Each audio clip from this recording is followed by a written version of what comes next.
आज दाखवणार आहे फसलेल्या नेकलेसची गोष्ट. मिशोवरून मी एक गळ्यातलं ऑर्डर केलं होतं. मला असं वाटलं होतं गळ्यातलं म्हणजे साधारण किती एवढं वगैरे पेंडंट असेल, फार फार तर अजून किती असणार, पण ते इतकं मोठं आलं. कसं दिसतंय ते, आणि हा सगळा रंगसुद्धा पूर्ण पांढरा होता.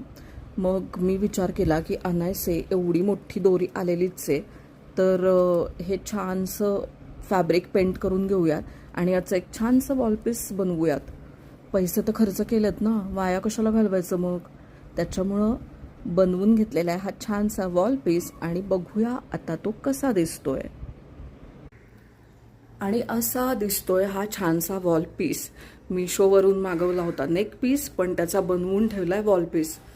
बाय द वे, का बरं मिशोवाल्यांना असं वाटलं असेल की एवढा मोठा हा जो काय पीस आहे तो कुणीही गळ्यात घालेल? आवडला असेल DIY तर कमेंट